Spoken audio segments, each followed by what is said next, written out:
अहिंसा वाले गांधी गाय की गौ हत्या कर रहे हैं तब जब वो सनातनी हिंदू डिक्लेयर कर चुके हैं, कैसे हुआ? अहमदाबाद में थे मिल, वहाँ पर एक मिल में करीब 70 करीब कुत्ते थे जिनको रेबीज हो गया था, और उन्होंने ये डिसाइड करा म्यूनसिपैलिटी के साथ मिलके कि इन सबको मार दिया जाएगा। और गांधी ने उसका समर्थन करा कि वो ये कहते हैं कि सारी हत्याएं जो है हिंसा नहीं। और ये कौन तय करेगा? अच्छा, गांधी मूंगफली के दाने गिनते थे फिर खाते थे? हाँ, ये निश्चित था कि इतने ही वो खाएंगे इनको दिन में, ठीक है। वैसा भी दिन रहता था कि पांच पदार्थ का, 5 का ये मतलब नहीं कि एक पिज्जा बर्गर और ऐसा नहीं, कि 5 एलिमेंट, कि अगर उसमें एक हल्दी होगा, एक नमक होगा और एक पानी होगा, इस तरह से। और उन्हीं एक परिवार की एक बेटी थी लक्ष्मी, जो उन्होंने गोद ली थी अपने को, वो मुझे गोद ली हुई बेटी बोलते थे, वो दलित बेटी थी।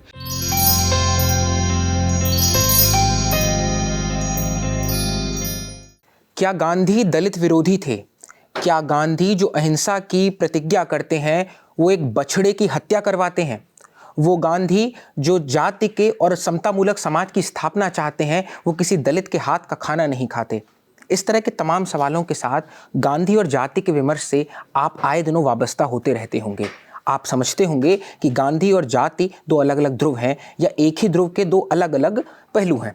हम इसी को टटोलेंगे, इन्हीं संशयों का समाधान पाएंगे, और जिसका संयोग बना है एक किताब के आश्रय। किताब जिसे लिखा है निष्कांत कोलगे जी ने, शीर्षक है जाति के विरुद्ध गांधी का संघर्ष। इसे ऑक्सफोर्ड यूनिवर्सिटी प्रेस ने छापा है। नमस्ते, मेरा नाम है दीपक, कैमरे के पीछे हैं विजय और आलिश, और आप देख रहे हैं किताब वाला।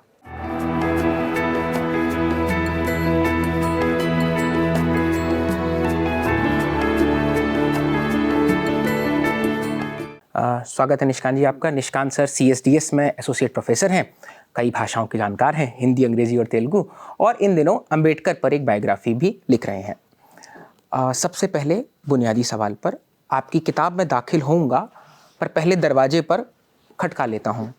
जाति के विरुद्ध गांधी का संघर्ष, इस सवाल की शीर्षक की उत्पत्ति कैसे होती है? तब जब गांधी को ये माना जाता है कि वो सबको साथ लेकर चलने वाले थे, तो गांधी और दलित विमर्श एक दूसरे का विरोधी कैसे हो गया? गांधी की जाति विरोधी होने की स्थापनाएं कैसे होने लगी? गांधी और दलित एक दूसरे के एंटी कैसे होते चले गए? ठीक है, चलो, धन्यवाद दीपक, धन्यवाद लंदन टॉक मुझे आमंत्रित करने के लिए।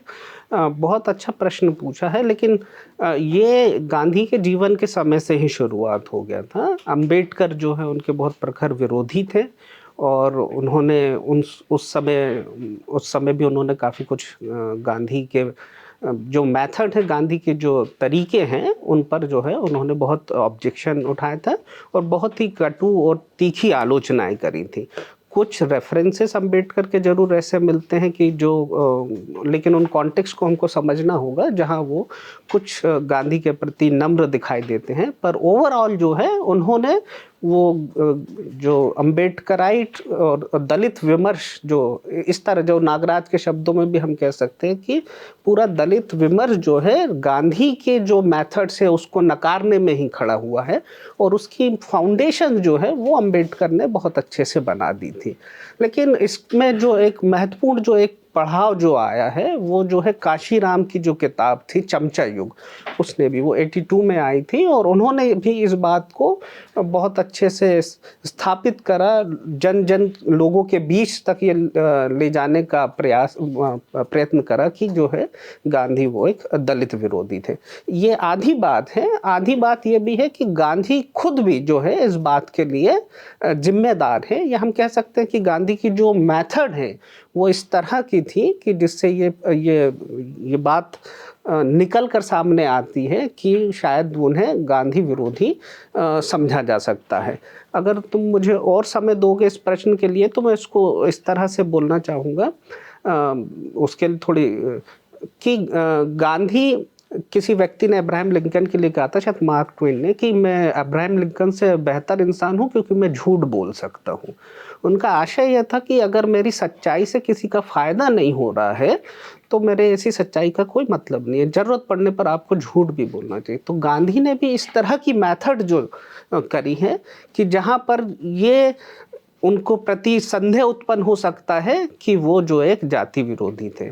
तो गांधी भी पार्शली रिस्पॉन्सिबल है। अंबेडकर ने उस पूरे दलित विमर्श की फाउंडेशन रखी और कांशीराम जी एक महत्वपूर्ण जो है पड़ाव है जहाँ पर ये समझा जाता है, एक समझ बनी कि जो है गांधी जाति विरोधी थे। और गांधीवादी भी जो है इसको लेकर बहुत नम्र रहते हैं। वो यहीं तक कहते हैं कि गांधी जो है छुआछूत मिटाना चाहते थे। ये समझ नहीं है कि गांधी जो है एक जाति विहीन समाज की स्थापना करने की सोच रहे थे। इस तरह की समझ जो है मेरे ख्याल से अभी तक भी नहीं है। और मेरी किताब जो इस बात का पड़ताल करती है और एक लॉजिकल तरीके से इसको स्थापित करती है, इसके किसी भी रिव्यू में अभी तक मैंने ये देखा नहीं कि किसी ने इसका जो मैंने तथ्यों को जो खंडित किया। लेकिन मैं ऐसा एक भी व्यक्ति नहीं मिला जिन्होंने अपना मत बदल लिया है ये पढ़ के, इंक्लूडिंग मेरी वाइफ जो कि अम्बेडकराइट है। और मैं उन्हें भी अभी तक कन्विंस नहीं कर पाया कि गांधी जो है जाति विरोधी थे और जाति का विनाश करना चाहते थे। इसी सवाल के एक दूसरे पहलू पर आगे सवालों को बढ़ाऊंगा, उससे पहले आप बहुत आसान भाषा में हमारे दर्शकों को बता सकते हैं कि जाति और वर्ण में अंतर क्या होता है, क्योंकि गांधी का यही कहना है। वो कह रहे हैं कि वर्णाश्रम की बुनियाद है जाति और इसकी इकाई पर हमला किए बिना एक जाति विहीन समाज की स्थापना या उस तरह की सोच नहीं बन सकती है। तो वर्ण और जाति में अंतर क्या है? गांधी ने बस एक थ्योरेटिकल टेक्स्ट लिखा, वो हिंद स्वराज 1909 की किताब, ठीक है। वो इन सब थ्योरेटिकल डिफरेंसेस में नहीं पढ़ते हैं। गांधी जो बोलते और लिखते हैं, एक कम से कम 15 से 20 साल का जो अंतराल है, उसमें वो गांधी जाति और वर्णा को एक समान यूज़ करते, एक तरह से उपयोग करते। और दोनों का यही मतलब है कि आपको हेरिडिटी ऑक्यूपेशन, मतलब आपको अपने जन्म से अपने व्यवसाय का निर्धारण करना चाहिए।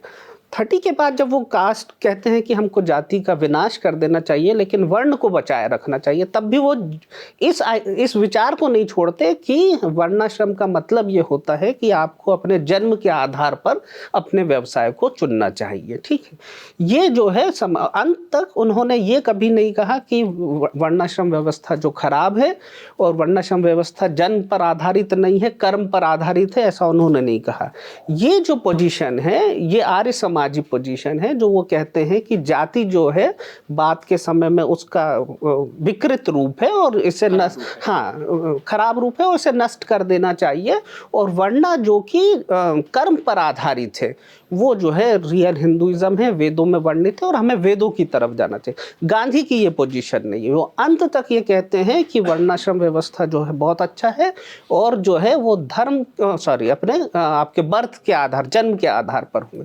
लेकिन गांधी इतने सीधे सरल नहीं है, बहुत कॉम्प्लिकेटेड है। लेकिन 40 तक आते आते वो ये कहते हैं कि अब वर्णाश्रम धर्म बचा नहीं है। वर्णाश्रम धर्म अच्छा है लेकिन बचा नहीं है। अब एक ही धर्म बचा है वर्णाश्रम धर्म, वो है शूद्र धर्म, और हम सभी को जो है शूद्र हो जाना चाहिए।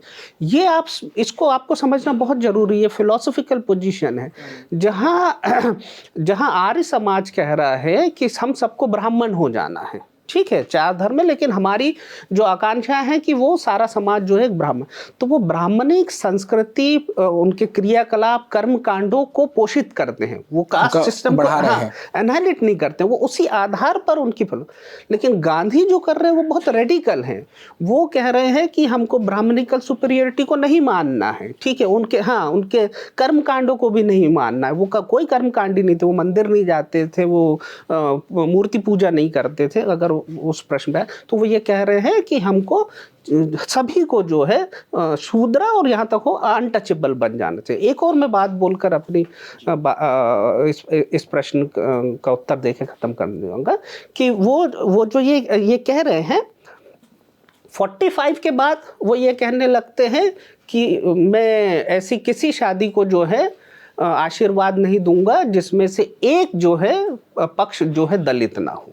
ठीक है, वो कहते हैं। और अपने जो खुद के उनके सेक्रेटरी थे महादेव देसाई, उनके नारायण देसाई, उनके पुत्र की शादी समान जाति में हुई थी, वो उस जाति में उस विवाह में शिरकत नहीं करते और आशीर्वाद भी नहीं देते। उनके आश्रम में इंदुमती नाम की एक दलित महिला थी और एक ब्राह्मण तेंदुलकर, जिन्होंने उनकी बायोग्राफीज लिखी कई खंडों में, उनकी शादी उनके मंदिर में एक दलित प्रीस्ट जो है वो कराता है और वो उसको आशीर्वाद देते हैं। लेकिन सबसे रोचक बात जो ये है, वो ये नहीं कह रहे हैं कि ये आपको वर्णाश्रम धर्म को ख़त्म करने के लिए करना है। वो ये कह रहे हैं कि अगर आपको वर्णाश्रम धर्म में जो कुछ अच्छा बचा है उसको बचाना है तो ये आपको इंटरकास्ट मैरिज करनी पड़ेगी। तो इस प्रॉब्लम को आपको समझना होगा कि वो ऐसा क्यों कर रहे हैं। ये तो एक सिंपल चीज़ थी, आप ये कह सकते थे कि वर्णाश्रम धर्म जन्म के आधारित नहीं है, कर्म पर होना चाहिए, या कर्म पर भी नहीं है और हमको इसको मिटाने के लिए जो अंतर्जाति करना चाहिए। इस प्रश्न को दूसरी तरह से गांधी से एक कोवर्कर ने पूछा था, उनके साथ काम करने वाले ने, कि आप जब छुआछूत पर क्यों रुके हो, आप कास्ट पर क्यों नहीं आक्रमण करते हैं। तो उन्होंने कहा कि मैं तुमसे पूर्णतः सहमत हूँ, ये बहुत महत्वपूर्ण बात है, लेकिन बोले मैं जो मानता हूँ वो एक अलग चीज़ है और सारे समाज को मानने के लिए तैयार करना वो एक दूसरी चीज़ है। तो इसीलिए मुझे चाहकर भी स्लो, धीरे और कई चरणों में चलना पड़ेगा। और मैं तुमसे पूर्णतः सहमत हूँ और अगर मैं 125 साल जीवित रहा तो मैं हिंदू समाज को बदल दूंगा, ये उनका कहना। तो वो जो ये बात समझ गए थे कि अभी एक बहुत तबका जो है, वो पावरफुल तबका रेडिकल रिफॉर्म के लिए तैयार नहीं है, और मेरी बुक यही बताती है। और वो स्टेजेस में आगे बढ़ रहे थे, जैसे जैसे उनकी लोगों से डिमांड करने की एबिलिटी बढ़ रही थी, उनकी प्रसिद्धि बढ़ रही थी, वो धीरे धीरे उनसे रेडिकल रिफॉर्म की उम्मीद और मांग कर रहे थे। मांग आपकी किताब एक और सवाल की करती है, वो महात्मा गांधी जो 1916 में ये जिक्र करते हैं और बाकायदा इसकी घोषणा करते हैं कि मैं सनातनी हिंदू हो चुका हूँ, 1928 में वही महात्मा गांधी एक बछड़े की हत्या करवाते हैं या करते हैं। ये क्या प्रसंग है? अहिंसा वाले गांधी गाय की गौ हत्या कर रहे हैं तब जब वो सनातनी हिंदू डिक्लेयर कर चुके हैं, कैसे हुआ है? इस प्रश्न को हम दो पक्षों से समझ सकते हैं। एक उनके जातिवाद प्रश्न को लेकर भी हम समझ सकते हैं, मतलब उनका लार्जर क्वेश्चन कि वो किस तरह के ऑर्थोडॉक्स हिंदू थे। तो ये उनसे कहा भी जाता था, लोग, उन्होंने लिखा भी है कि पीपल पजल्स कि जब मैं कहता हूँ मैं सनातनी हिंदू हूँ, ठीक है, और वो ऐसे कोई लक्षण मुझ में नहीं पाते, ये आपने एक ही बताया, ऐसे बहुत सारे लक्षण हैं, और वो बड़े आराम से कहते हैं ये मेरी नहीं, ये उनकी प्रॉब्लम है। तो ये प्रश्न जो है ये मैंने अपनी किताब में भी उल्लेख करा, वो मैं ये बात स्थापित करने के लिए मैंने करा कि वो जो है उतने कठोर सनातनी रूढ़िवादी हिंदू नहीं थे, और ज़रूरत पड़ने पर जो है वो एक गो हत्या का पाप लेने के लिए तैयार थे। तो मुद्दा ऐसा कि एक उनके आश्रम में बछड़ा था और उसकी तबीयत जो है वो ठीक नहीं थी, उसका काफ़ी, और गांधी बहुत इस मामले में आश्रम में ये प्रसिद्ध था कि अगर आपको गांधी का स्नेह चाहिए तो आप बीमार हो जाइए, क्योंकि फिर वो आपकी वो देखभाल करने के लिए टेंशन मिलेगा। तो वो बछड़े की उन्होंने बहुत देखभाल करी और उसका दर्द जो है वो कम नहीं हो रहा था, वो बहुत पीड़ा में रहता था। उन्होंने डॉक्टर से कंसल्ट करा और डॉक्टर ने कहा कि इसका कोई इलाज नहीं है और ये इसी तरह से इसकी मृत्यु हो जाएगी। तो गांधी ने कहा कि जो है इसको हमको उसको उसके दर्द से मुक्ति दिलानी होगी, और उसे जहर का इंजेक्शन देकर जो है उसको मार दिया गया। इसके साथ मैं आपको 2-3 और उदाहरण बताना चाहता हूँ जिससे कि ये समझ आए कि उनकी अहिंसा की समझ क्या थी। तो जब वो अहमदाबाद में थे मिल, वहाँ पर एक मिल में करीब 70 करीब कुत्ते थे जिनको रेबीज हो गया था, और उन्होंने ये डिसाइड करा म्युनिसिपैलिटी के साथ मिलके कि इन सबको मार दिया जाएगा, और गांधी ने उसका समर्थन करा। गांधी ने 60 कुत्तों को मारे जाने का समर्थन किया बिल्कुल, और इसको लेकर काफ़ी बहस हुई और न्यूज़पेपर में उसको लेकर काफ़ी सवाल उठाए गए, और गांधी ने अपने अहिंसा के अपने तर्क दिए, और उनका ये एक तर्क में था कि सारी जो है हत्या जो है हिंसा नहीं होती है, ठीक है। वो ये कहते हैं कि सारी हत्याएं जो है हिंसा नहीं। और ये कौन तय करेगा, कैसे तय होगा? अब ये बहुत, अगर आप इसमें इस पे मेरा एक पेपर भी, अगर आप इसकी फिलॉसफी में जाएंगे, अच्छा पहले मैं इसको पूरा कर देता फिर उस पर हम आते हैं। तो ये कहते हैं कि वो यहाँ आगे, इससे आगे जाकर भी ये कहते हैं कि अगर मेरा बेटा जो है समाज के लिए खतरा हो जाएगा, या फिर वो ऐसे बछड़े के संदर्भ में ऐसे इनक्योरेबल डिजीज से सफ़र कर रहा है, तो मैं उसे भी, उसके साथ भी ये कृत्य करने के लिए तैयार हूँ कि मैं उसे मतलब मार दूंगा, उसकी हत्या कर दूंगा। ये वो गांधी कह रहे हैं। तो ये आपने बड़ा अच्छा प्रश्न उठाया कि अब ये कैसे डिसाइड होगा कि कौन है जो ये निश्चय करेगा कि कौन सी हत्या जो है जायज है और कौन सी नहीं है, या और भी बहुत सारे प्रश्न हैं, वो कौन डिसाइड करेगा। तो गांधी और अंबेडकर दोनों के लिए इंडिविजुअल ऑटोनॉमी जो है बहुत इंपॉर्टेंट, ये व्यक्तिगत स्वतंत्रता। हाँ, जब गांधी से ये प्रश्न पूछा गया था, वो सारे धर्मों की किताबों का रिस्पेक्ट करते हैं, लेकिन उनसे पूछा गया कि आखिर आपकी अथॉरिटी क्या है, अल्टीमेट अथॉरिटी। तो वो कहते हैं कि गीता, कुरान, बाइबल, वेद सब जो है रैशनैलिटी और मोरालिटी के स्टैंडर्ड पे उनका माप किया जाना चाहिए। वो इनफेलेबल वर्ड नहीं है, ये गांधी कहते हैं। तार्किक हो हाँ, और नैतिक हो, ऐसा नहीं है कि जो लिख गया वो अछूत है, वो कभी बदला ही नहीं जा सकता। बिल्कुल नहीं। वो गीता के लिए भी ये ओपनली कहते हैं, वेद के लिए भी ओपनली कहते हैं कि वो जो है इनमें लिखी हुई बातें आखिर नहीं है। बोले दो तरह से उनमें गड़बड़ होती है, जिन्होंने पहले लिखा है वो भी ईश्वर है, और उसके बाद जो ट्रांसलेशन और जो अनुवाद हुए हैं तो उसमें, तो इसीलिए उस पर विश्वास। तो वो अपने यहाँ पर हाथ दिखा के कहते हैं कि जो है मैं यहाँ इंडिविजुअल जो है वो डिसाइड। अब लेकिन ये प्रश्न तो खत्म नहीं हुआ। अब दो इंडिविजुअल, आप बोलोगे ये ठीक नहीं है और मैं बोलूंगा ये ठीक नहीं है, तो अब गांधी बोलेंगे इसको किस तरह से हल किया जाए। तो गांधी का ये मानना था कि आपको अपनी अंतरात्मा सुननी चाहिए, ठीक है। अब अंतरात्मा भी सुननी चाहिए, गांधी बोलते वो दोनों चीज होती, अंदर से जो है आपको शैतान की भी आवाज आएगी और भगवान की भी आवाज आएगी। अब ये कैसे डिसाइड होगा कि कब शैतान की आवाज आई है और कब जो है भगवान की आवाज आई है। तो उनका ये कहना है कि तब उसके लिए आपको एक डिसिप्लिन लाइफ जीना पड़ेगा।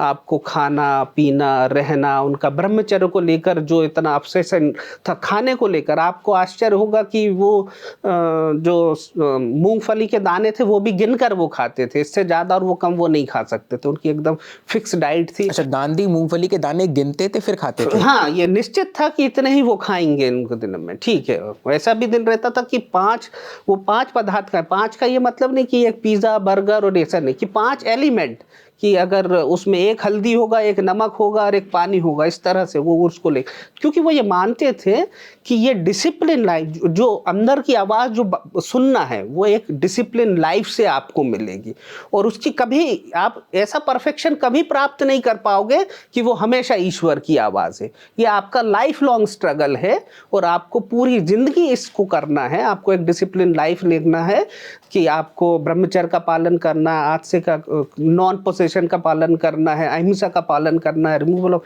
सी, बहुत सारी जो रूल रेगुलेशन एक सिद्धांत है, उनको व्रत लेना है आपको तरह तरह के, तो जिससे कि जो अंदर की आवाज़ हो वो ईश्वर की हो।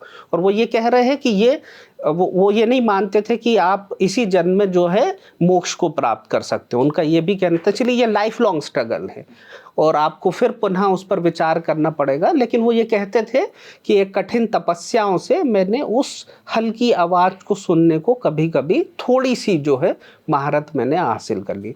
और वो बोलते हैं कि कई बार उन्होंने ऐसे निर्णय लिए हैं जिसमें उन्होंने किसी की नहीं सुनी और ये कहा कि ये मेरे दिल की आवाज़, अंतरात्मा है। अंतरात्मा की आवाज़ से बाहर के शोर पर आते हैं। बीते दिनों एक किताब आई, बीते बरसों में, मशहूर लेखिका अरुंधति रॉय की किताब a doctor and the saint. एक था डॉक्टर और एक था संत, जिसमें अंबेडकर और गांधी के द्वैत को रखा गया और उसके ऊपर चर्चा की गई है कि गांधी और अंबेडकर का विमर्श कैसा था। आपकी किताब का एक पूरा चैप्टर डेडिकेटेड है जहां आप अरुंधति रॉय के जो उनके तर्क हैं, जो उनके आरोप हैं, उनका आप जवाब देते हैं। मैं उसमें से बस एक हिस्सा पिक कर रहा हूँ, बाकी तो आप खूब किताबें पढ़ें, उसको भी पढ़ें, इसको भी पढ़ें, सब तरह से सच को मांझें और जांचें। गांधी पर एक आरोप लगता है कि वो दलितों के हाथ का खाना नहीं खाते थे। वो एक दलित बस्ती में रहने गए, लेकिन उन्होंने किसी दलित के हाथ का खाना नहीं लिया। मैं एक उदाहरण के साथ आपको सवाल सौंप रहा हूँ। एक दलित ने, जब वो उस दलित बस्ती में थे, तो उन्हें कोई फल दिया खाने के लिए, और उन्होंने कहा कि मैं अपनी बकरी को खिला रहा हूँ क्योंकि जब ये दूध देगी तो मैं उस दूध के माध्यम से आपका फल मेरे पास पहुँच जाएगा। उन्होंने सीधे वो फल नहीं खाया। ये एक आरोप है, ये एक बातचीत है जो उस किताब में दर्ज है। अब इसके आगे के हमें कॉन्टेक्स्ट दीजिए, और क्या वाकई आरोप सच है? हाँ, देखिए, ये जैसे मैंने अभी आपको बताया कि वो ये मानते थे कि अगर आपको अपनी अंतरात्मा की आवाज़ सुनना है तो आपको एक बहुत ही डिसिप्लिन लाइफ जीनी होगी, और जिसमें खान पान पर भी मैंने बताया कि इतना कंट्रोल था। तो ये जो हो सकता है कि ये सत्य घटना हो, क्योंकि वो मैंने जैसे कहा कि अगर दिन में वो अगर उनको क्या खाना है, अगर एक संतरा खाना है तो उसका कितना भाग खाएंगे वो सब निश्चित होता है। तो ये हो सकता है कि ये जो है, तो इसके मैं दोनों पक्ष बताता कि वो बकरी वाला क्या किस्सा है और जो वो क्या दलित के हाथों से खाना खा सकते थे या के साथ खाते थे या नहीं। तो बकरी वाला का ये किस्सा था कि उनकी तबीयत काफ़ी ख़राब रहती थी गांधी की, तो डॉक्टर उन्हें बार बार ये सजेस्ट कर रहे थे कि आपको अपने डाइट में दूध को इंक्लूड करना चाहिए, और गांधी दूध नहीं पीते थे लेकिन ये वेजिटेरियनिज्म से उनका मतलब नहीं, मतलब धर्म और जाति के जो हम रिवाजों से था, लेकिन उनका लार्जर कमिटमेंट था। उन्होंने कहा था कि मैंने ये देखा हूँ कि दूध के लिए किस तरह बछड़े को तड़पाया जाता है और गाय और भैंसों के साथ किस तरह से अत्याचार किया जाता है, इसीलिए वो जो है दूध का सेवन नहीं करते थे। लेकिन जब डॉक्टर बहुत उन पर इंसिस्ट कर रहे थे कि ये आपको इंक्लूड करना ही चाहिए तभी आपका स्वास्थ्य ठीक होगा, तो उनकी पत्नी ने एक जो है रास्ता उन्हें गांधी को सुझाया कि उन्होंने कहा, कस्तूरबा गांधी, हाँ कस्तूरबा गांधी ने, कि उन्होंने कहा कि जब आपने ये व्रत लिया था, प्रण लिया था कि आप दूध नहीं पिएंगे, तो क्या आपके ध्यान में किन जानवरों के दूध की बात थी? तो तब गांधी ने कहा ये तो ठीक है, मेरे मन में जो है भैंस और जो है गाय की बात थी, बकरी की जो है मेरी बात नहीं थी। तो इस के आधार पर जो उन्होंने कहा कि आप अपने व्रत का भी पालन कर सकते हैं और डॉक्टर की एडवाइस भी मान सकते हैं, आप बकरी का दूध, इस तरह गांधी ने बकरी का दूध पीना शुरू किया। और इसीलिए वो चाहते थे कि मैं जब बकरी का दूध जो है मैं उसकी सेवा ले रहा हूं तो मुझे उसकी सेवा भी करनी चाहिए, तो इसीलिए वो साथ रखते थे, उसे अच्छे से खिलाते पिलाते, नहलाने धुलाने का वो सब काम करते थे। तो वो ये एक उनके लिए एक तरह से रेसिप्रोकल, वो मेरी सेवा कर रही, मैं उनकी सेवा कर रही है। अब दलितों के हाथ के खाने की बात है, तो जैसे मैंने बताया कि ना गांधी अंतर्जातीय, जैसे मैंने बताया अभी आपको कि उन्होंने अपने खुद एक बेटों की भी शादी जो है विद इन दूसरे कास्ट में करी थी, ये 27 की बात है, और 33 में अपने एक शादी के दूसरे वर्ण में, मतलब वो वैश्य थे, और 27 वाली शादी जो थी उसी जाति में लेकिन दूसरी सब जाति में, उसी वर्ण लेकिन दूसरी सब जाति में, और एक दूसरे बेटे की शादी जो है उन्होंने दूसरे वर्ण, वो वैश्य थे, उन्होंने ब्राह्मण के साथ, 4 बेटे थे, हाँ 4 बेटे थे, ठीक। तो खाने के बारे में भी यही है, बचपन में आपको आश्चर्य होगा कि वो मुसलमान के साथ उन्होंने करीब आधा दर्जन बार नॉन वेज खाया, जबकि वो एकदम ऑर्थोडॉक्स मतलब वैष्णव फैमिली से आते थे, जहाँ वेजिटेरियनिज्म एक रिलीजन की तरह फॉलो किया जाता था। गुजरात का परिवार, उनके परिवार था, उनका एक मित्र था शेख मेहताब, उसके साथ उन्होंने, और वो ये मानते थे बचपन में कि नॉनवेज खाने से जो है ताकतवर होते और हम अंग्रेजों से लड़ सकते। वो तो इंग्लैंड में जाकर उन्होंने किताब पढ़ी, तब उनका विचार बदला और वो वेजिटेरियनिज्म के लिए आए। तो वो साउथ अफ्रीका में उनका आश्रम था, वहाँ पर भी वो दलितों के साथ खाना खाते थे, और सेवाग्राम में भी साबरमती में भी जो है एक दलित परिवार था जिनके साथ वो सहभोज करते थे, और उन्हीं एक परिवार की एक बेटी थी लक्ष्मी, जो उन्होंने गोद ली थी अपने को, वो मुझे गोद ली हुई बेटी बोलते थे, वो दलित बेटी थी। और ये एक अम्बेडकर के जो है बायोग्राफी है, खेर मोड़े करके, जो वो खुद स्वयं दलित थे और अम्बेडकर के साथ रहकर उन्होंने काम करा था। उन्होंने जो अम्बेडकर की बायोग्राफी लिखी उसके 5वें खंड में ये वर्णन है, जयकर जी का उन्होंने उदाहरण दिया। जब वो आश्रम गए थे तो वो दलित बच्ची 5-7 साल की मुंह में जो है आलू लेकर आती है, और वो गांधी से निवेदन करती हैं कि क्या आप ये आधा आलू खाना चाहोगे, ठीक है। और जयकर ये देखकर प्रसन्न होते हैं कि गांधी जो है उसके लिए तैयार हो जाते हैं और अपना जो है चेहरा आगे बढ़ाते हैं कि मुंह का झूठा आधा आलू, हाँ, खाने के लिए वो तैयार होते हैं। लेकिन वो शायद लड़की को रियलाइज होता है कि वो जो ये ठीक बात नहीं है झूठा खिलाना, वो खा।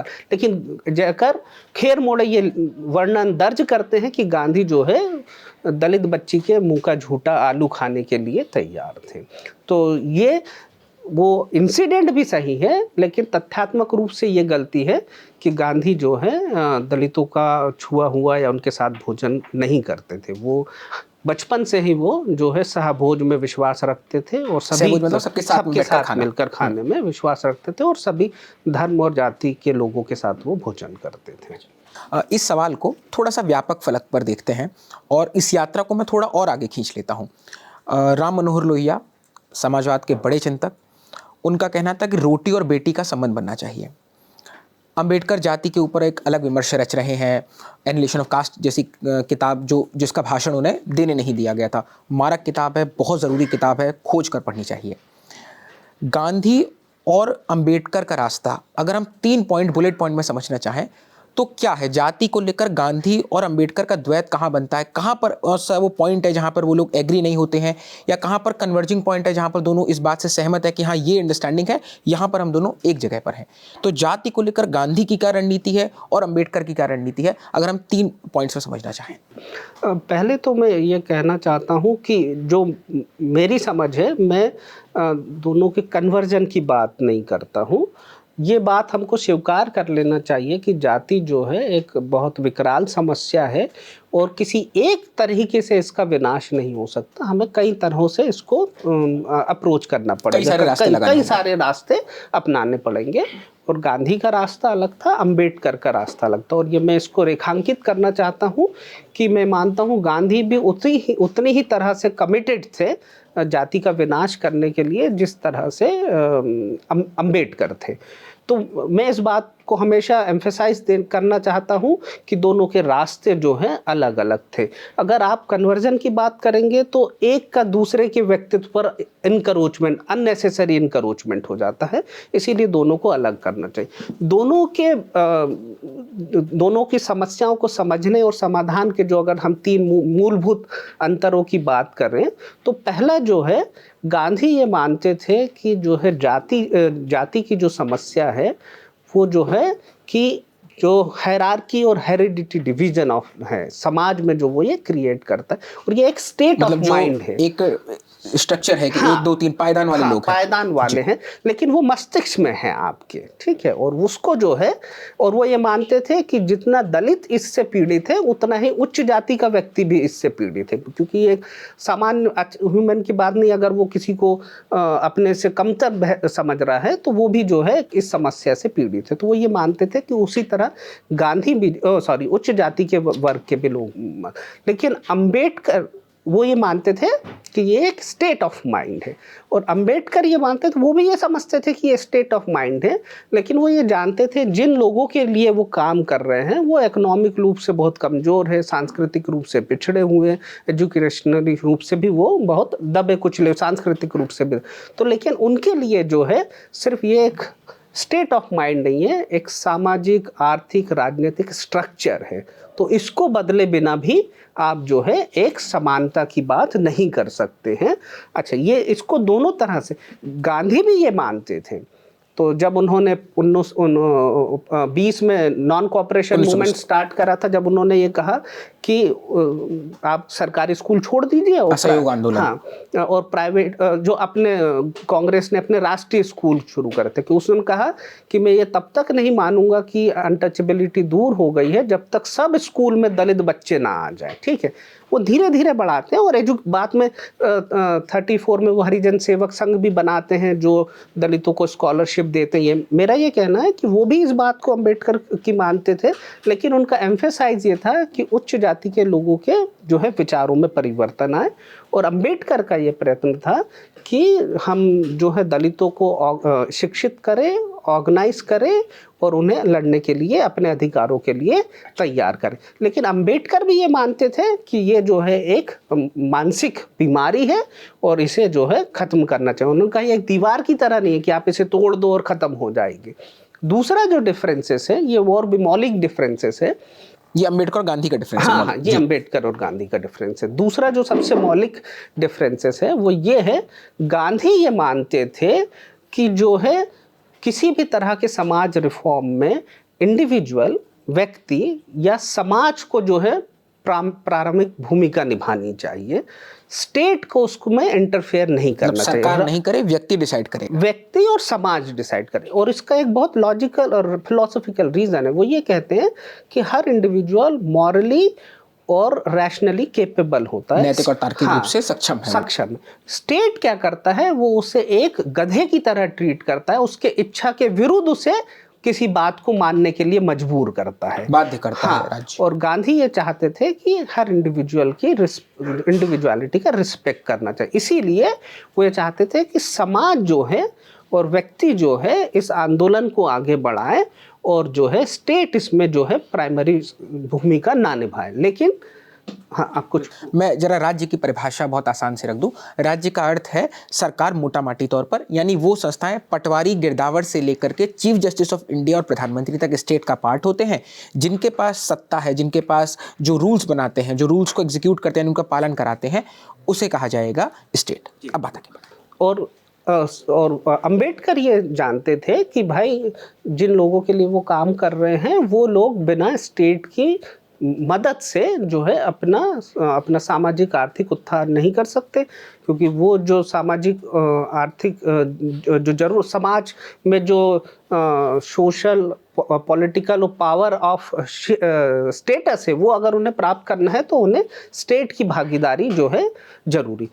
अंबेडकर भी उसके, आप ये नहीं कह सकते कि वो पूरे जो है स्टेट पर भी ही निर्भर होना चाहते थे। वो भी ये समझते थे कि जैसे उन्होंने कई बार कहा है कि वो किसी भी जाति को, चाहे वो ब्राह्मण हो चाहे नॉन ब्राह्मण हो, अगर वो हमारे आंदोलन में सपोर्ट कर रहा है तो वो हमारे साथ है, और वो भी समाज में परिवर्तन में विश्वास करते हैं। लेकिन दोनों के एम्फेसाइज में डिफरेंस था। अंबेडकर जो है हम ये कह सकते हैं उस समय की ज़रूरतों को देखकर स्टेट ओरिएंटेड रिफॉर्म को सपोर्ट करते थे, और गांधी जो है वो समाज उनके केंद्र में रहे। यानी कि इसका टेक अवे ये है, आगे बढ़ने सवाल से पहले, गांधी चाहते थे कि परिवर्तन समाज के आश्रय आए, और अंबेडकर का कहना था कि सत्ताएं और सत्ता प्रतिष्ठान और राज्य सरकार, नियम कानून कायदे, इनके थ्रू इनके आश्रय हम जाति को हटाएं।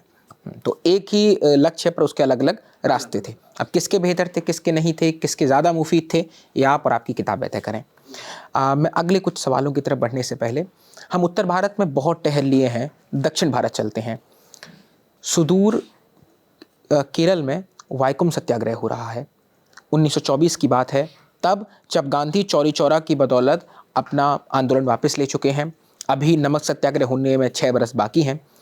1924 का वाइकोम सत्याग्रह क्या था और गांधी की उसमें क्या भूमिका थी? क्योंकि हम इसको बीच में से उठा रहे हैं तो हमें ये समझना होगा कि गांधी 1915 में जो है वापस आते हैं। 8 जनवरी 1915 को गांधी वापस आते हैं दक्षिण अफ्रीका से। पहला जो उनका स्टेटमेंट जो जाति पर होता है वो ये कहते हैं कि मैं जाति में विश्वास नहीं करता हूँ। ठीक है, ये 1915 के बाद जो उनका पहला एक स्टेटमेंट है वो ये कहते हैं, मेरी किताब में दर्ज है। लेकिन उसके बाद एक घटना घटती है जो होता है कि उन्होंने अपने मित्रों को लिखा था कि वो एक दलित परिवार को अपने आश्रम में जगह देना चाहते हैं, उनको अपने आंदोलन का भाग बना। ये एक और बात ध्यान रखना, एक दलित बच्चा जो साउथ अफ्रीका में वो कुछ करीब 52 लोग आए थे, उसमें एक दलित बच्चा भी था जो साउथ अफ्रीका के आश्रम में। हाँ, साउथ अफ्रीका आश्रम से भारत आया था। ठीक है, लेकिन उसके बाद वो एक फैमिली चाहते थे। तो एक उनके मित्र ने बॉम्बे में, एक दूधा भाई थे, वो स्कूल मास्टर थे, उनके बारे में कहा कि वो एक सज्जन है और वो आपके आश्रम आना चाहते हैं। इस खबर से जो है आश्रम में आग लग गई। सभी लोगों ने उसका विरोध करा, क्योंकि साउथ अफ्रीका में वो ये सब चीज़ सहन करने को तैयार थे, लेकिन भारत में आकर वो ये सब चीज़ सहन करने। उनकी वाइफ ने भी विद्रोह कर दिया और कहा कि मैं तब तक खाना उपवास करूंगी जब तक आप ये अपने निर्णय बदल नहीं हो। उनके जो सबसे विश्वासी थे मगन लाल गांधी, जिनके भरोसे गांधी ने बहुत काम करा अपने आश्रम का, और जिन्होंने सत्याग्रह शब्द की स्थापना की थी। ठीक, आपने मगन लाल गांधी जिन्होंने सत्याग्रह सुझाया था। उन्होंने एक प्रतियोगिता करी थी और उन्होंने ये शब्द सोचा। मगन लाल गांधी वो तैयार नहीं हुए, वो अपनी पत्नी के साथ। तो फिर गांधी ने कहा ठीक है, आप चेन्नई वहाँ चरखा सीखने के लिए उन्होंने भेज दिया। वो उनके साथ रहने को तैयार नहीं थे। पत्नी जो विरोध, पूरे आश्रम में विरोध हो रहा था। बाहर से जो उन लोगों को आर्थिक सपोर्ट हो रहा था वो मिलना खत्म हो रहा था। तो आखिर में चीज़ें संभली जिस तरह से उनको, जैसे मगन लाल को कुछ समय के लिए बाहर भेज दिया। कस्तूरबा से कहा अगर तुम करोगे उपास तो मैं भी करूँगा, तुम और पति धर्म निभाओ, उसको मानो, किसी तरह से समझाया। लेकिन उन्हें ये पता चल गया कि ये जो समस्या है वो कितनी विकराल है, और उन्होंने ये डिसाइड करा कि मैं धीरे धीरे आगे बढ़ूंगा स्टेजेस में, जैसे मैंने पहले से कहा। तो इसीलिए ये जैसे मैंने कहा 20 से 25 तक वो ये कह रहे थे कि सारे स्कूल्स में जो है दलित आएंगे नहीं जब तक मैं ये नहीं मानूंगा कि जो है अभी अनटचेबिलिटी खत्म हो गई है। टेम्पल एंट्री के लिए भी वो आते हैं, थोड़ा लेट आते हैं, तो ये 25 थोड़ा सा पहले है, थोड़ा सा पहले, ठीक है। और मैंने ये कहा कि वो धीरे धीरे स्टेजेस में जाना चाहते थे ये भी। अच्छा, तो पहले मैं स्कूलों में प्रवेश कराऊं, फिर मैं मंदिरों की बात करूं, फिर धीरे धीरे फिर एजुकेशन में, फिर वो जो मैंने कहा कि 125 साल अगर जिंदा रह गया और नहीं तो वो तो 45 में ही अंतर्जातीय विवाह की बात करने लगे थे, जो कि जाति की जो है फाउंडेशन को खत्म कर सकता है, ठीक कि रोटी और बेटी का संबंध स्थापित हो करने के। तो ये 24-25 की बात है। तो ये एक ईड़ावर जाति है जो ओबीसी में आती है, हाँ ईड़ावर जाति ओबीसी में आती है केरला में, तब त्रावणकोर राज्य था, और वहाँ पर उन्हें भी मंदिर ही नहीं, मंदिर से लगी हुई सड़कों पर भी चलने की जो है अनुमति नहीं थी।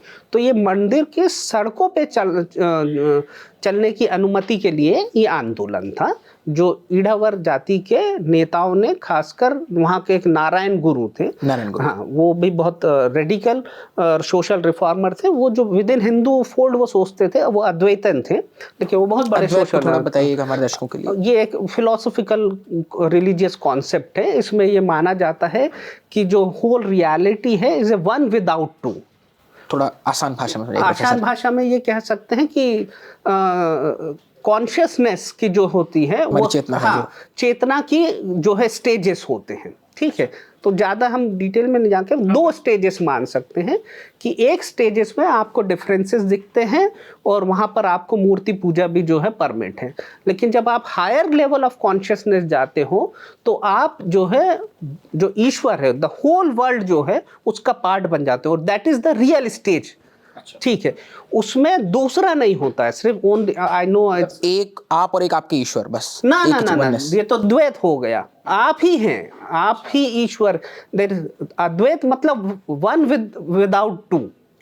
सो the whole universe is a one. You are also you are not the part of the world. When you will realize that you will reach at that higher status, you are one. You become the one.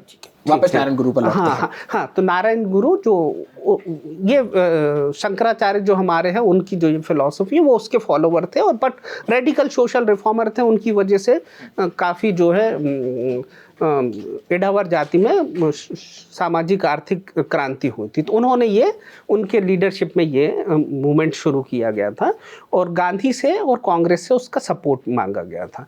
लेकिन गांधी का उस समय जो है status जो है reform को लेकर उस समय थोड़ा सा पिछड़ा हुआ था। उनकी भूमिका जो है उतनी दलित सर्कल में और एप्रिशिएट नहीं की जाती है, और उसी गांधी की भूमिकाओं के कारण ही ईवी रामास्वामी नायकर जो पेरियार जो है, वो जो कांग्रेस के थे और उन्होंने गांधी की गतिविधियों से वो संतुष्ट नहीं थे, और उन्हें कांग्रेस को छोड़कर जो है अपनी एक नई रेडिकल पोजीशन तैयार करी। और तो हम मूवमेंट पर आते हैं। तो जो गांधी की भूमिका थी वो 2-3 स्तर पर प्रश्न किया जाता है। पहला ये है कि उसमें जब पहले लेवल के लीडर्स जो थे, हिंदू लीडर्स ईड़ावर कास्ट के, वो जेल में उन्हें बंद कर दिया गया था सत्याग्रह करने पर। तो दूसरे लेवल पर जो है एक क्रिश्चियन कांग्रेस के उस समय के त्रावणकोर के वो अध्यक्ष थे जोसेफ, उन्होंने लीडरशिप ली। तो गांधी ने उन्हें मना कर दिया कि आप इस आंदोलन में भाग नहीं ले सकते, आप लीडरशिप नहीं दे सकते, क्योंकि ये हिंदुओं का मामला है और उन्हीं पर छोड़ दिया जाना चाहिए। गांधी ने क्रिश्चियन लीडर से ये कहा कि आप हिंदुओं के आंदोलन में पार्टिसिपेट नहीं कर सकते हैं, हाँ, आप हमारे साथ नहीं आ सकते हैं। नहीं, इस आंदोलन में, इस समस्या में आपका जो है सहयोग जो है अनपेक्षित है, क्योंकि आपका धर्म अलग है। हाँ, आपका धर्म अलग है, ये उन्होंने पॉइंट था, जिसको जो है उस समय भी और बाद में भी इसको क्रिटिसाइज किया गया। दूसरा जो था, वहाँ पर पंजाब से सिख का जत्था गया था, और वहाँ पर जो लोग सत्याग्रह कर रहे थे उनके लिए उन्होंने लंगर भोजन की व्यवस्था करी थी और जहाँ पर सभी जाति के लोग मिलकर भोजन कर रहे थे। जब ये बात गांधी को एक कंप्लेंट की तरह पहुंचाई गई तो उन्होंने भी कहा कि अभी ये समय नहीं आया है और हमें जो है इस जो है भोज को सहभोज को बंद कर देना चाहिए। और तीसरी भी एक बात थी, जब मूवमेंट आगे बढ़ा तो नारायण गुरु का ये कहना था कि हमें जो है मंदिर प्रवेश के लिए भी मांग उठानी चाहिए, सिर्फ हमारी मांग जो है सड़क पर चलने के लिए नहीं होनी चाहिए थी। और गांधी ने तभी भी कहा कि अभी इसका समय नहीं आया है, आपको जो है अभी जो है सड़क के लिए ही आपको इसकी आंदोलन करना चाहिए, आपकी मांग वहीं तक महदूद रहनी चाहिए। और ये और आप इस समस्या को और अच्छे से समझेंगे जब गांधी अपने त्रावणकोर के विजिट पर थे और उन्होंने वहाँ के जो नमूदरी ब्राह्मण हैं, प्रीस्ट है, उनके साथ नेगोशिएशन करने के लिए कोशिश करी। हाँ, तो आपको आश्चर्य होगा कि वो नेगोशिएशन के लिए एक अलग से घास फूस की कूटी बनाई गई थी और वहाँ पर जो है गांधी को बिठाया गया था और वहाँ से बातचीत की गई थी। और जब गांधी चले गए तो उस कूटी को जला दिया गया था, क्योंकि गांधी भी जो है उनके हिसाब से जो है इस योग्य नहीं थे कि वो मंदिर में प्रवेश कर सके या उस रास्ते पर प्रवेश कर गांधी जिस झोपड़ी में बैठे थे वो झोपड़ी उनके जाने के बाद बरा दी गई, जला दी गई। ठीक है, तो आप किस इस और गांधी वहां पर बैठ के उनसे नेगोशिएशन कर रहे हैं कि आप उनकी सड़क की जो है मांगों को मान लेंगे। वो भी मांग वैसे नहीं मान।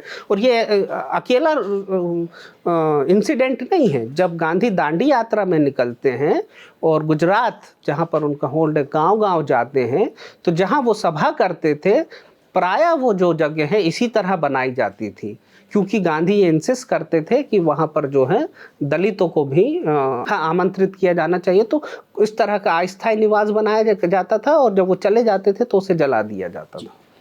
दांडी यात्रा 12 मार्च 1930 से 6 अप्रैल 1930 तक की गई थी। साबरमती से दांडी तक की यात्रा थी और नमक सत्याग्रह था, यानी बरतानिया हुकूमत ने 3600% कर या 2400% कर लगा दिया था नमक की कीमत पर। उसके विरोध में गांधी ने इसे सबसे अमानवीय कर की संज्ञा दी थी और फिर ये दांडी यात्रा शुरू हुई थी। जी हाँ, तो मैं यही बोल रहा कि आप इस समस्या की गहराई को समझ सकते हो कि जो व्यक्ति उसको खात्म करने के लिए प्रयास कर रहा है उसको खुद ही जो है अछूत बना दिया गया था। और वो गांव में जहाँ जाता था तो उच्च वर्ग के लोग हैं उनके साथ उनको रहने के लिए और खाने के लिए जगह नहीं मिलती थी, बल्कि उनका अस्थायी निवास बनाया जाता था और उसे जो है उनकी यात्रा आगे जब जाती थी उसे नष्ट कर दिया जाता था। जी, तो ये उनकी भी अपनी सीमाएं थी। हाँ, तो ये गांधी का जातिगत विमर्श है। जी जी। इसके अलावा और कोई आप बात इसमें ऐड करना चाहते हो गांधी के विमर्श के बारे में? नहीं। अच्छा, इस 40 मिनट की पौन घंटे के आसपास की बातचीत जो विजय जी ने अपने कैमरे पर रिकॉर्ड की है, उसमें हमने ये समझने की कोशिश करी कि गांधी सिर्फ एक महात्मा की छवि से इतर कैसे हैं, गांधी की जाति को हटाने की रणनीति क्या है। हमने ये समझा कि गांधी ने बछड़े की और कुत्तों की हत्या क्यों करवाई, उनका अहिंसा का दर्शन कैसा था।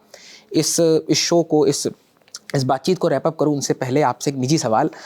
आप गांधीवादी हैं, मतलब आप गांधी को समझते हैं, गांधी को फॉलो करते हैं, आपकी वाइफ अम्बेडकराइट हैं, तो कभी ऐसे डिनर टेबल पे बातचीत में कभी ऐसे होता है कि कभी एक अचानक से कोई बात छिड़ी और गांधी और अम्बेडकर आपस में आकर के बहस करने लग गए? ये तो बहुत प्राय होता रहता है और बच्चे इसको समझ गए हैं और वो हमारा मजाक बनाने के लिए समय समय पर इस विषय को निकालते भी रहते हैं और वो हमें लड़ते हुए बहस करते हुए देखकर उनको आनंद आता है।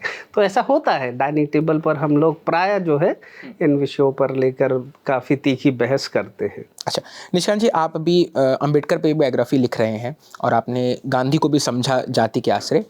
आपके निजी तौर पर आपको कौन सा रास्ता ज़्यादा मुफीद लगता है, अम्बेडकर का या गांधी का रास्ता 20वीं सदी के उत्तरार्ध में? देखो, मैंने आपसे पहले भी कहा कि जाति जो है एक बहुत विकराल समस्या है और जो है एक तरह से और एक रास्ते से इसका विनाश करना या उसे उसके असर को कम करना जो है संभव नहीं है। और मैं ये मानता हूँ कि गांधी और अम्बेडकर के दोनों की ज़रूरत है। मतलब इस तरह से कि दलितों को अभी भी जो है एजुकेट करने के लिए और संगठित करने के लिए और अपने अधिकारों के लिए लड़ने के लिए ज़रूरत है। अगर हम इसको एक अम्बेडकर के रास्ते को अगर इस तरह से समराइज़ करें। और दूसरा कि ये दलितों की जो मांगे हैं, जो वाजिब है और न्याय संगत है, इसके लिए लोगों में कॉन्शियसनेस लाने के लिए, उच्च जाति के प्रति वो सहनशीलता लाने के लिए कि ये जो मांगे हैं ये एक्सेप्ट है, ये जायज़ है, न्यायपूर्ण है, उसके लिए आपको गांधी की भी ज़रूरत है, कि गांधी के मेथड की भी ज़रूरत है, कि ये समझाने के लिए तथाकथित उच्च जाति वर्ग को, लोगों को, कि ये मांगे जो हैं न्याय संगत है और जिसमें से जितना कम विरोध किया जाए और जितना उसमें सहयोग किया जाए बेहतर है। तो मुझे लगता है कि ये हमारे पास चॉइस वाली बात नहीं है, दोनों जो है असेंशियल है, दोनों जो है महत्वपूर्ण है। ठीक, तो हमें सबकी ज़रूरत है, यही तो हमारे मुल्क का बेसिक बॉटम लाइन है, फंडामेंटल यही है कि सब धर्म, सब जाति, सब भाषाएं, सब संस्कृतियां हमारे साथ पनपती हैं, हम उनके साथ रहते हैं। किताब हिंदी और अंग्रेज़ी दोनों भाषाओं में उपलब्ध है, ऑक्सफोर्ड पेपरबैक से आई है ये किताब, और हमने इसमें टटोलने की कोशिश करी कि गांधी का जातिगत विमर्श कैसा था। इसके अतिरिक्त भी बहुत सारी किताबें होंगी, इसके अतिरिक्त भी एक किताब का यही तो सबसे सुंदर उपयोग है कि आप उसके आश्रय, आप उसके तहत अलग अलग किताबों में जो निहित बातें हैं उन तक पहुँच सकें और किताब वाला में हमें पहुँचा सकें। साइनिंग ऑफ, दीपक तेनगुरिया। आप देख रहे थे द ललन टॉप। इस बातचीत को रिकॉर्ड किया आलिश जी ने और विजय जी ने। शुक्रिया निष्कांत जी, आप किताब वाले हमारे, धन्यवाद।